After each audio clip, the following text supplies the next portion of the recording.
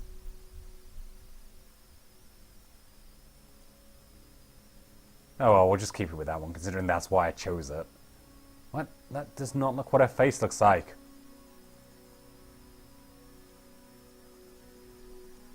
Why aren't you just starting me with one that actually looks like it?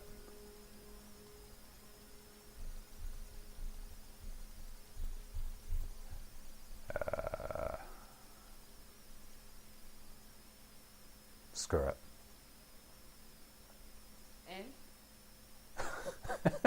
What? Eh? I shall lead us. Huh. Nice and slow. Yes? I've got this. Charge! Easy now. Now I am the leader of the group. To whispers and shadows.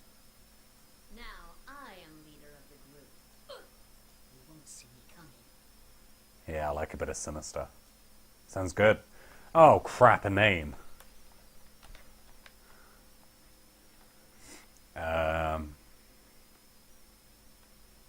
Irma.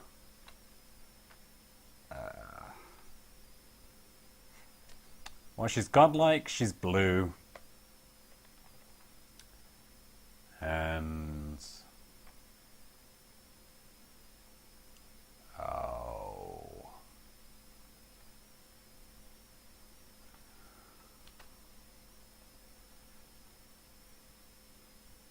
I don't know. What have I got on the desk? I've got a Smoothie. She's called Smoothie. The level 1 paladin. Journey to the Gilded Vale.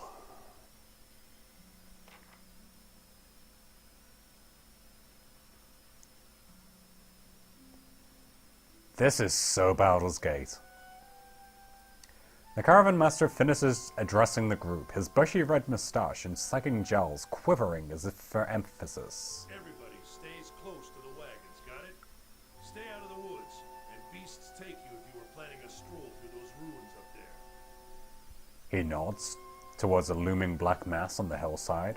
Whole area's crawling with hut-dwelling types who'd be happy to stick an axe in you for trespassing. So mind that you don't track mud on their sacred blazing rocks. What, you mean this fire here? Whoa, what? Ah. It is filling up a lot of the frigging screen. Tonight everybody stays put, and in the morning we'll get the path cleared. Gilded Vale's less than a day out. Understood? At last, the Caravan Master turns to you, frowning as he looks you over. Touch of the rumbling rot, could be. There's a stinging beetle round here, carries it. You'll be fine once it passes your innards. Unless you don't drink water, of course. In which case you'll be dead in a day. If I don't drink water. There's a berry grows in these parts, small and pink, called a springberry, about the size of a fingernail. Give you cramps if you eat it, but the frontiersmen make a tea from it. Calms the insides. Should get you through the night. You might check around, see if you can find some. Meanwhile, I'll see if we can scare you up some water. Why aren't you carrying such a vital provision in your caravan? I know you want to hunt before it gets much darker. Let's see about refilling our water first. Got a sick one here. Sparthel nods and slides the worn bow over his shoulder.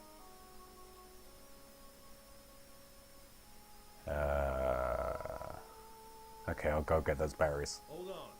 Take someone with you. I know you're not some helpless tenderfoot. Not like most of this lot. If you drop dead, I don't want to be looking for the body. Got a schedule to keep. He scans over the travelers, resting his eyes at length on a sturdy, armor-clad woman who has spent the journey's night sleeping on uneven ground without blanket or pillow. Kalisha. Kalisha! The woman looks up on her own time. She needs to find some springberries. Watch that she doesn't drop dead. No promises. What kind of guide says something like that? Kind you can afford. Don't listen to her. You're in good hands. And I pay too well, if anything. Off with you. Hayden should have supplies. See that you're equipped before you head out. We're in harsh country. Get your berries and hurry back.